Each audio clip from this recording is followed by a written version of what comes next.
Bonjour, dans cette deuxième vidéo, nous allons parler un peu plus de linéarisabilité, donc le fait de garantir que les opérations sur un objet seront vues comme une séquence d'opérations linéaires les unes après les autres. Donc on peut prendre un premier exemple avec une pile. Une pile, c'est un objet dans lequel on peut empiler des choses. Par exemple, je peux empiler A, puis B, comme une pile d'assiettes.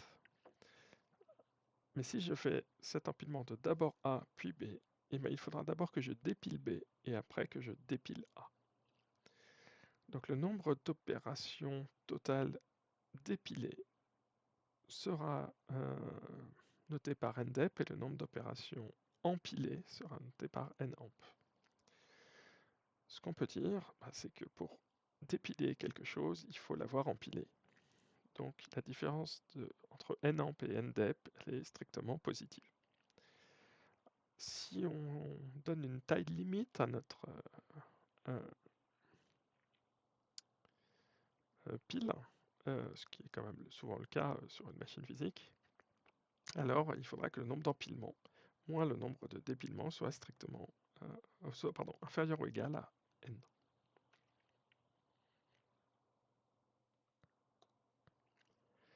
Donc on dit qu'un ensemble d'opérations E sur un ensemble d'objets est linéarisable si on peut ranger ces opérations dans une séquence S, telle que pour tout couple d'opérations O', et bien si O précède O', alors O précède O' dans la séquence S.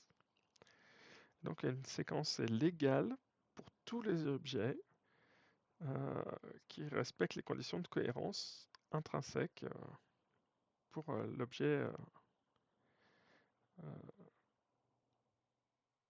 concerné. Donc si je prends le cas d'un objet X qui serait une file, donc, qui répond dans un ordre premier arrivé, premier servi, un certain nombre d'opérations. Et donc j'ai deux opérations, NQ et DQ, qui met quelque chose dans la file, et puis DQ qui enlève quelque chose dans la file, dans l'ordre premier arrivé, premier servi. Donc ça, c'est l'objet que je voudrais construire. Et puis j'ai une séquence d'appels et de réponses vers X, de PI vers PJ. Donc j'ai un premier appel qui part de PI vers X, avec une opération qui veut mettre dans la file la variable A. Puis après, j'ai de PJ une deuxième opération qui essaye de mettre dans la file l'argument NQ de B. Donc ces deux opérations se déroulent sur X, et X renvoie une réponse à PI en lui disant « Ok, j'ai bien fait ce que tu m'as demandé », et puis après, il envoie une réponse « Ok » à PJ en lui disant « J'ai bien fait ce que tu m'as demandé ». Donc on a deux opérations, O1 et O2, qui sont déroulées avec deux échanges de messages et pour une durée qui part du début de l'émission du message et qui termine jusqu'à la fin de la réception du message de OK. Et donc on a des opérations O1 et O2 qui se sont déroulées en parallèle, parce il y en a le début de O2 et précède la fin de O1. Et le début de O1 précède la fin de O2. Donc elles ne sont pas en précédence causale. Et donc on va pouvoir... donc on sait que O1 et O2 sont en parallèle. Prenons un deuxième ensemble d'opérations, cette fois O3 et O4, qui se déroulent de la même façon. O3 demande...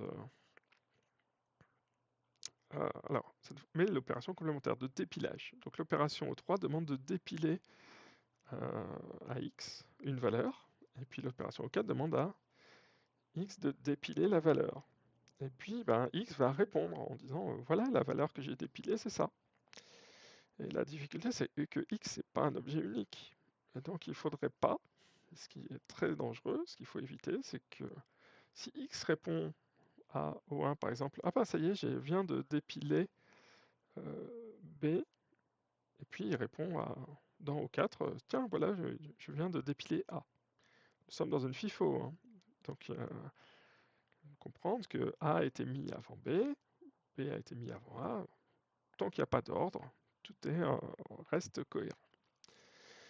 Là, on n'a pas d'ordre, on ne sait pas dans quel ordre ont été mis dans la file A et B, parce que les opérations ont eu lieu en parallèle. Donc l'ordre dans lequel on les retire n'est pas très grave. Mais ce qu'il faut absolument éviter, c'est que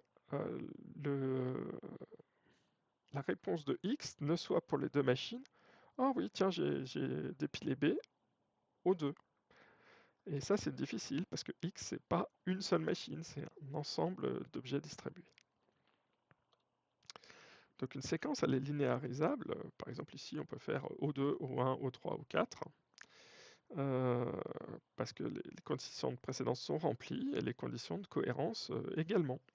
On a mis B et A, on retire B et A, dans cet ordre-là. Pas très grave, ça se passe très bien.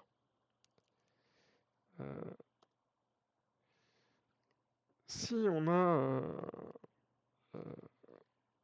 le cas où X a répondu aux deux machines, ah bah j'ai bien retiré B, ben là on a un problème, parce que cette séquence elle n'est pas du tout linéarisable. En effet, on n'a aucune séquence qui reflèterait des opérations séquentielles de O1, O2, O3, O4 qui serait correcte sur un objet X qui serait une véritable FIFO séquentielle atomique. Et donc il va falloir faire attention à être capable de construire des séquences d'opérations qui soient bien linéarisables. Donc c'est une condition suffisante de cohérence. Si une requête est traitée par un serveur, elle doit être traitée par tous les serveurs en état de marche.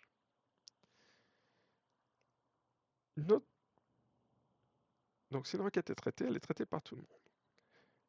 Si on a deux requêtes différentes, elles doivent être traitées dans le même ordre par tout le monde. Si on garantit ces deux choses-là, qu'on est capable, si on fait une requête sur un serveur, en fait elle est faite par tous les serveurs qui fonctionnent.